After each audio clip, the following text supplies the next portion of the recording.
नमस्कार,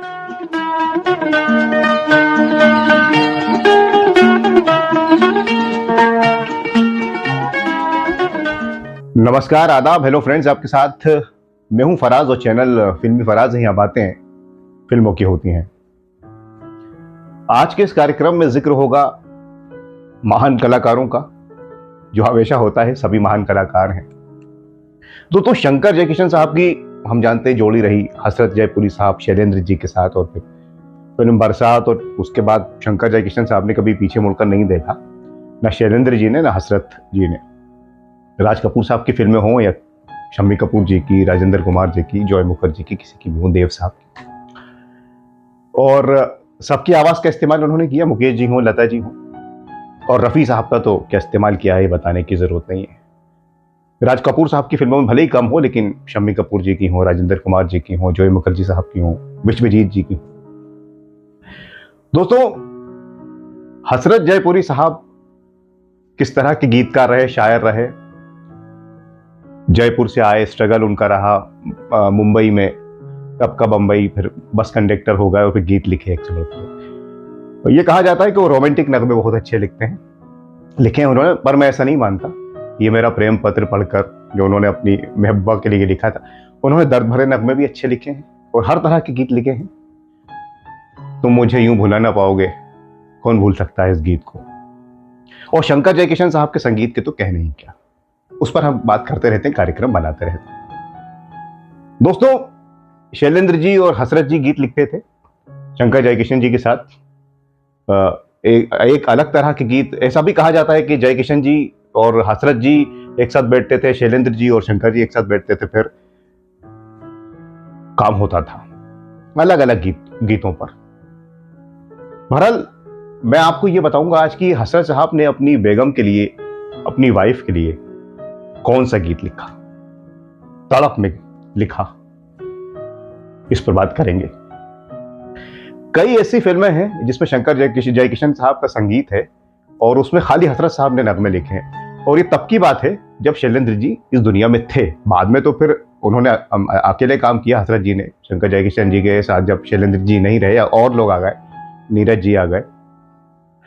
बहरहाल, आरजू फिल्म को कौन भूल सकता है। तब शैलेंद्र जी इस दुनिया में थे, लेकिन हसरत साहब ने गीत लिखे, क्योंकि वो डिमांड रहती है कि किस तरह के गीत है। बहरहाल, एक फिल्म आई मेरे हुजूर 1968 में। राजकुमार साहब, नवाब सलीम, जितेंद्र जी जब इतने बड़े स्टार एक तरह से नहीं हुए थे, बाला सिन्हा जी सल्तनत के किरदार में, अख्तर हुसैन अख्तर, जितेंद्र, जॉनी वॉकर साहब, ज़ेब रहमान, डेविड साहब, बड़ी जबरदस्त सी स्टोरी वाली फिल्म। विनोद कुमार जी ने इसको डायरेक्ट किया। लखनऊ की कहानी जो उन दिनों मेरे महबूब आ चुकी थी, चौधरी का चांद, और कितनी पाल की, कितनी फिल्में लोग पसंद करते थे। ये फिल्म आपने देखी होगी और लोग इस फिल्म के आशिक हैं।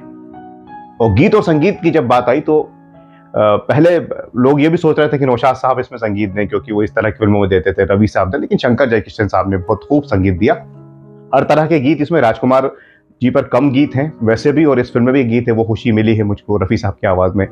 झनक झनक मन्ना डे साहब से गवाया शंकर जयकिशन ने। जी हाँ, बिल्कुल सोच समझ कर वो काम करते थे, कौन सा गीत किससे गवाना है। हालांकि गीत रफी साहब भी गा सकते थे, लेकिन कुछ सोचा होगा उन्होंने बेहतर, और सब लोगों ने कहा, अलग अलग गीत थे। एक वो भी है कंपटीशन वाला, कव्वाली नुमा, आपकी खातिर। जरा नकाब उठा दो मेरे, जो गुजर रही है मुझ पर, उसे के गम उठाने के लिए मैं तो जिए जाऊं। ये जान भी जाएगी सनम आपकी खातिर, झनक झनक तोरे बाजे पायलिया। बहरहाल, इस फिल्म में गीत है जितेंद्र जी के ऊपर। गम उठाने के लिए मैं तो जिए जाऊंगा, सास की ले पे तेरा नाम लिए जाऊंगा, हाय मैंने तुझे नफरत के सिवा कुछ न दिया, जो अपनी बीवी के लिए गा रहे हैं जितेंद्र जी। फिल्म आपने देखी होगी, किस तरह से सब कुछ होता है इसमें। राजकुमार जी का एक बेहतरीन रोल है।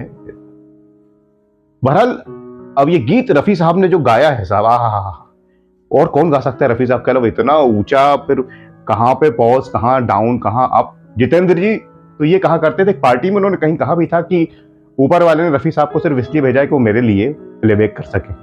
और रफी साहब के लिए रफी साहब ने जितेंद्र जी के लिए बहुत गीत गाए। कौन भूल सकता, फर्ज शायद म्यूजिकल हिट फिल्म ही थी ये।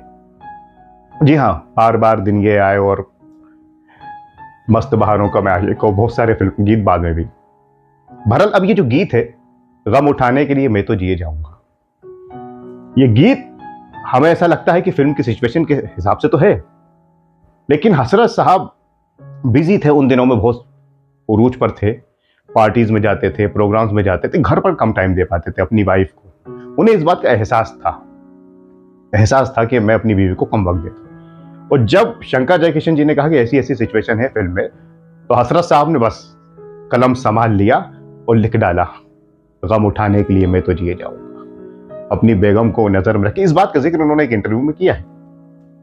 बहरहाल उसी तरह से हुआ कि जैसे वो था ना, ये मेरा प्रेम पत्र, उनकी पर्सनल लाइफ से था वो गीत। फिर साहब ये गीत आ गया, तैयार हो गया, शंकर जयकिशन साहब धुन बनाने में तो हम जानते ही हैं, सारी चीजें हो गई।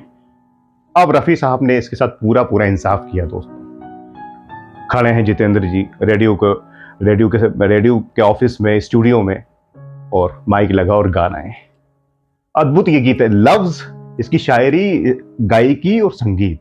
और जितेंद्र जी के, क्या मैं समझता हूँ, शंकर जयकिशन जी, जितेंद्र साहब और रफी साहब के बेहतरीन नगमों में ये शामिल है। हसरत साहब, जितने सितारे हैं वो भी शर्माए, उठाने के लिए मैं तो जिए जाऊं, ने मुझे उल्फत के सिवा कुछ ना दिया, कीले पे तेरा नाम लिए जाऊं, दे करी कुर्बान मेरी राहों में, कली दे दे